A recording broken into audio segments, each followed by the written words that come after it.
ఈ వీడియోలో మన బాడీ ఫంక్షనింగ్కి క్రిటికల్ రోల్ ప్లే చేసే మెటబాలిజం గురించి చెప్తున్నాం. అది స్టార్ట్ చేద్దామా? మనం తిన్న ఫుడ్ని బ్రేక్ డౌన్ చేసుకొని ఎనర్జీ లాగా ట్రాన్స్ఫార్మ్ చేసుకునే ప్రాసెస్ని మెటబాలిజం అంటారు. కానీ చాలా బయాలజికల్ ప్రాసెస్తో కూడినది. నేను మీకు సింపుల్గా అర్థమయ్యేలాగా చెప్పిన.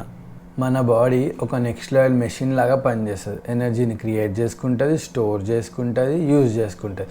ఈ మెటబాలిజం ప్రాసెస్ త్రూనే. బేసిక్గా 2 టైప్స్ ఆఫ్ ఎనర్జీస్ ఉంటాయి, potential energy and kinetic energy.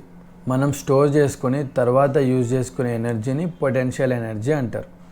ఇమీడియట్గా వర్క్ కోసం యూజ్ చేసుకునే ఎనర్జీని కెనెటిక్ ఎనర్జీ అంటారు.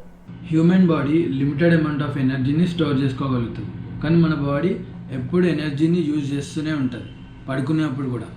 అంటే కాన్స్టాంట్ ఫుడ్ సప్లై ఇస్తూనే ఉండాలి మన బాడీకి సరిపోయే ఎనర్జీ ఉండడానికి. అందుకే టైం టు టైం ఎప్పుడు క్యాలిక్యులేట్గా తినాలి. మనం తినే ఫుడ్ ఎనర్జీగా మార్చుకొని దేనికి యూజ్ చేస్తామని 3 ప్రైమరీ కేటగిరీస్ ఉన్నాయి: basal metabolism, physical activity, thermic effect of food. మనం బేసిక్ ఫంక్షన్స్కి యూజ్ చేసుకునే ఎనర్జీని బేసల్ మెటబాలిక్ రేట్ అంటారు. అంటే గుండె కొట్టుకోవడానికి, బ్రీతింగ్కి, బాడీ టెంపరేచర్ని మెయింటైన్ చేయడానికి, కొత్త బ్లడ్ సెల్స్ని జనరేట్ చేసుకోవడానికి. సింపుల్గా చెప్పాలంటే మన ఆర్గన్స్ పనిచేయడానికి, మనం బ్రతకడానికి కావాల్సిన ఎనర్జీని బేసల్ మెటబాలిక్ రేట్ అంటారు. దీనికే మనం తినే దాంట్లో most amount of energy use చేస్తాం. జస్ట్ సర్వైవల్ కోసమే మనం 60 to 75% ఆఫ్ ఎనర్జీ ఖర్చు చేస్తాం. Next, physical activity expenditure. ఇది basic task like walking and ఇంట్లో పనుల నుంచి మ్యారథాన్ రన్నింగ్, స్పోర్ట్స్ ఆడడం, ఎలైట్ ట్రైనింగ్ చేయడం వరకు రేంజ్ అవుతుంది. అందుకే 2 సబ్ కేటగిరీస్గా డివైడ్ చేశారు: exercise activity thermogenesis and non exercise activity thermogenesis. Exercise activity thermogenesis అంటే స్ట్రక్చరల్ ఎక్సర్సైజెస్ లైక్ రన్నింగ్కి వెళ్ళడం, వర్కౌట్ చేయడం అట్లా. నాన్ ఎక్సర్సైజ్ యాక్టివిటీ థర్మోజెనసిస్, దీన్ని నీట్ అని కూడా అంటారు. ఇదేంటంటే non structured physical activity. For example daily ఇంట్లో పనులు చేసుకోవడం అట్లాంటివి. Physical activity expenditure person to person differ అవుతుంది according to their lifestyle. ఒక యావరేజ్ పర్సన్కి 15 to 30% ఆఫ్ ఎనర్జీ ఫిజికల్ యాక్టివిటీకి పోతుంది.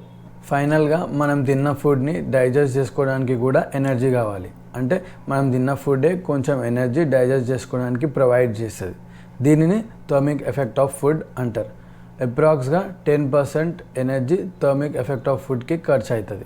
ఇంకా మెటబాలిజంలో వ్యాస్ట్ టాపిక్స్ ఉంటాయి. ఫర్ ఎగ్జాంపుల్ మెటబాలిక్ ప్రాసెసెస్లో క్యాటబాలిజం అండ్ యానబాలిజం, మెటబాలిక్ పాత్వేస్లో ఏరోబిక్ అండ్ anaerobic, ఏటీపీ గురించి. ఏటీపీ అంటే మన బాడీకి కరెన్సీ లాగా. వీటన్ని టాపిక్ గురించి మీకు తెలుసుకోవాలని అంటే కింద డిస్క్రిప్షన్లో పెట్టండి, తప్పకుండా వీడియో చేస్తాను. ఫైనల్గా ఒకటి చెప్పి ముగిస్తా. మెటబాలిజం ఫస్ట్ లా ఆఫ్ థర్మోడైనమిక్స్ని ఫాలో అవుతుంది. అంటే ఎనర్జీ ఎప్పుడు కొత్తగా క్రియేట్ అవ్వదు ఆర్ డిస్ట్రాయ్ అవ్వదు, ఓన్లీ రీసైకిల్ ఆర్ ఒక ఫామ్ నుంచి ఇంకో ఫామ్లోకి మారుతుంది. హ్యూమన్స్లో ఈ కాన్సెప్ట్ని ఎనర్జీ బ్యాలెన్స్ అంటారు. అంటే మన బాడీ మనం ఎట్లా తింటున్నాం అండ్ ఎనర్జీని ఎట్లా స్పెండ్ చేస్తున్నాం అన్న దానికి డైరెక్ట్ ప్రపోర్షన్గా రెస్పాండ్ అవుతుంది. ఇదే రీజన్ మనం ఎక్స్ట్రా ఎనర్జీని బాడీ ఫ్యాట్ లాగా స్టోర్ చేసుకోవడానికి.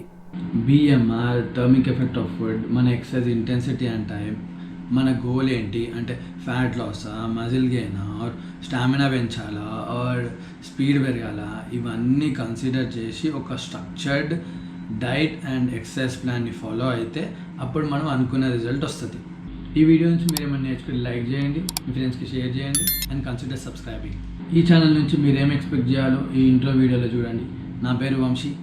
నెక్స్ట్ వీడియోలో కలుద్దాం.